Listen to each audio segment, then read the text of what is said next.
আমি দাঁড়িয়ে আছি খুলনায় BIWTA নদীবন্দর, যেখান থেকে লঞ্চ ছাড়ে সেই লঞ্চ ঘাটে। মূলত এই লঞ্চগুলো এখন কয়রা এবং পাইকগাছায় যাতায়াত করে স্থানীয়ভাবে। আমি দেখব এবং আপনাদেরকে ঘুরে দেখাবো BIWTA নদীবন্দরের এখান থেকে যে লঞ্চগুলো ছাড়ে সেটা আপনাদের দেখাবো, আমিও দেখব, আপনাদেরকেও দেখাবো। BIWTA খুলনা নদীবন্দর, খুলনার এখান থেকে মূলত লঞ্চগুলো ছাড়ে। এই গেট দিয়েই ভিতরে ঢুকতে হয়।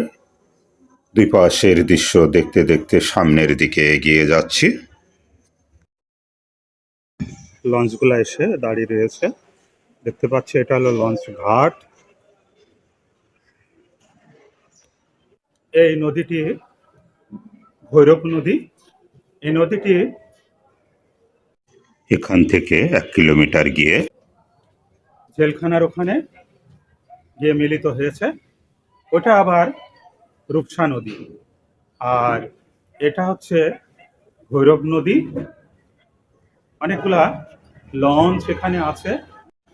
এই লঞ্চগুলি এই ঘাট থেকে যাত্রী নিয়ে বিভিন্ন জায়গায় চলাচল করে। দাঁড়িয়ে আছে দেখতে পাচ্ছি লঞ্চগুলো। নদীমাতৃক এই বাংলাদেশ, ছোট বড় অনেক নদী এই বাংলাদেশে আছে। এখানে অনেকগুলা ছোট বড় কার্গো দাঁড়িয়ে আছে। এরকম জায়গায় বেড়াতে এলে মৃদুমন্দ বাতাস গায়ে এসে দোল দেয়, আর নদীর ওই দৃশ্য খুবই ভালো লাগে, যার দৃশ্যটি অনেক চমৎকার। ওপারে একটি গ্রাম,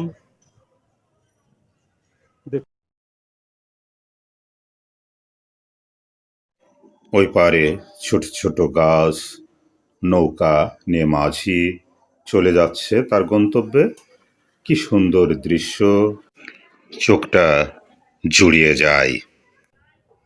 অনেক বড় বড় জাহাজ দাঁড়িয়ে আছে এগুলা। ওই পারের গ্রামটির নাম কি শুনবো? আইসগাতি। আইসগাতি, ওই গ্রামের নাম আইসগাতি। রূপসা আইসগাতি। কি করেন মামা এখানে? রং করছে। এর নাম বয়া। এটা কি করে? এটা কোন এই জাহাজ চলাচল করে।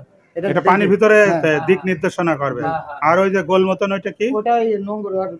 ওইটাই নোঙ্গর। এটা বয়া দিক নির্দেশনা করে। নোঙ্গর, এই যে নোঙ্গর গুলা রয়েছে এইগুলা মূলত রং করছে দেখতে পাচ্ছি।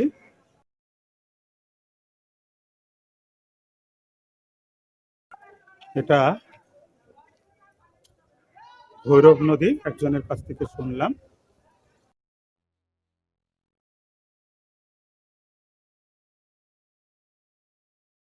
এটাও সিগন্যাল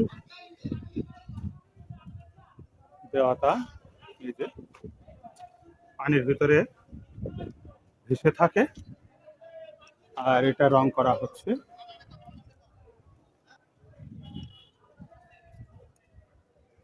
এই খুলনা রেল স্টেশনের পাশে আসলেই দেখা খুলনা রেল স্টেশনের পূর্ব পাশে প্রায় আধা কিলোমিটার দূরে এই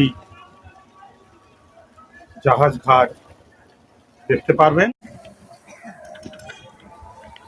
একটা ছোট ছেড়ে যাচ্ছে,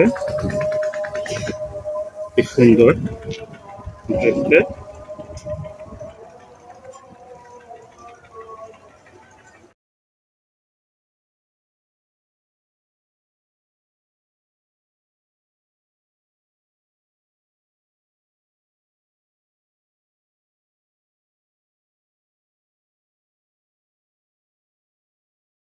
পিছন দিয়ে আরেকটি লঞ্চ দ্রুত বেগে ছুটে চলেছে।